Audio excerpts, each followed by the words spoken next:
हर्षद मेहता को लोग सिर्फ स्कैमस्टर्स के रूप में जानते हैं, लेकिन हकीकत ये है कि स्कैम से पहले ही उसने शेयर बाजार में ऐसा रिश्ता बन लिया था जो किसी ने सोचा भी नहीं था।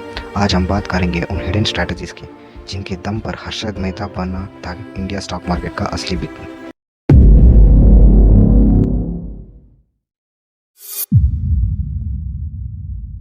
हर्षद मेहता का जर्नी एक मिडिल क्लास बैकग्राउंड से शुरू हुआ था।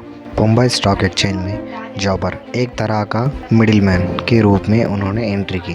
स्टार्टिंग में उनका फोकस मार्केट मेकिंग यानी स्टॉक्स में लिक्विडिटी प्रोवाइड करना था।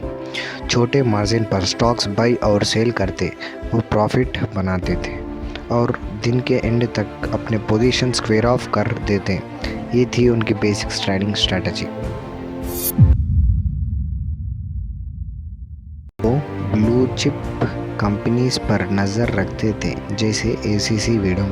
उनका बिहाफ था कि जो स्टॉक्स अनअवेलेबल है वो सिर्फ बाई नहीं करते थे बल्कि बड़े वॉल्यूम में खरीदते थे और ओपन मार्केट में भी इन स्टॉक्स की पोटेंशियल के बारे में बात करते थे। जैसे रिटेल इन्वेस्टर्स का इंटरेस्ट बढ़ेगा ऐसे डिमांड बढ़ती थी और प्राइस ऊपर जाता था जब हर्षद मेहता इन स्टॉक्स को सेल कर देता था।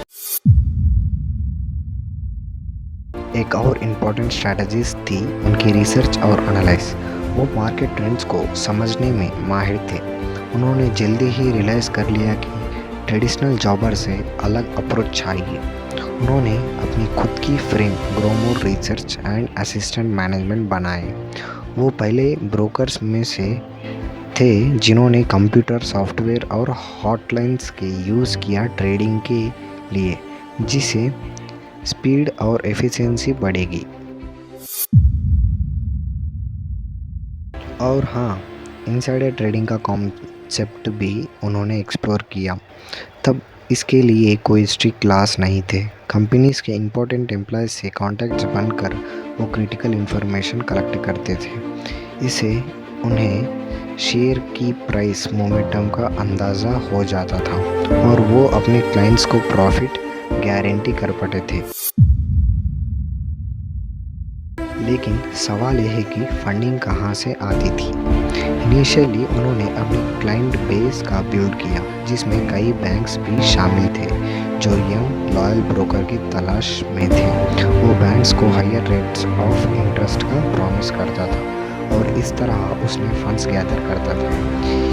यहाँ से उनका बैंक सिस्टम्स के लूपहोल्स को समझने का सफ़र शुरू हुआ था जिसने आगे चलकर एक बड़े स्कैम को जन्म दिया।